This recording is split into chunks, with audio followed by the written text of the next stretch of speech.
વડોદરા મહાનગરપાલિકા દ્વારા ward number 14 Chokhandi શાક માર્કેટ ખાતે કરવામાં આવતી કાંસની કામગીરીને લઈને શાકભાજીના વેપારીઓ અને સ્થાનિક લોકોને હાલાકી ભોગવવી પડી રહી છે।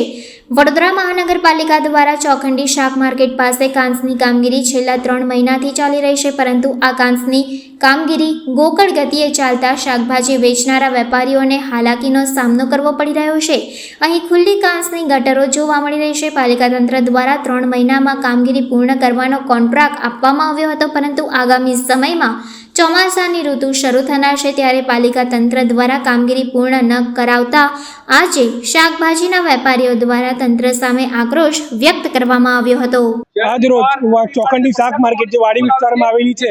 જેનો પ્રોજેક્ટ 3.5 કિલોમીટરનો છે અને જેનું કામ છેલ્લા 3 મહિનાથી ચાલુ છે, તે છતાં તમે જોઈ શકો છો કે જે ગોકળ ગતિએ કોર્પોરેશન ભ્રષ્ટ નીતિના કારણે કામ નથી કરી રહી, એના કારણે અહીંના રહેવાસીઓને તકલીફ પડે છે અને તમે રહેવાસી પણ મારી પાછળ જોઈ શકો છો કેટલી મોટી માત્રામાં રહેવાસીઓ ઉપસ્થિત રહ્યા છે વિરોધ લઈને,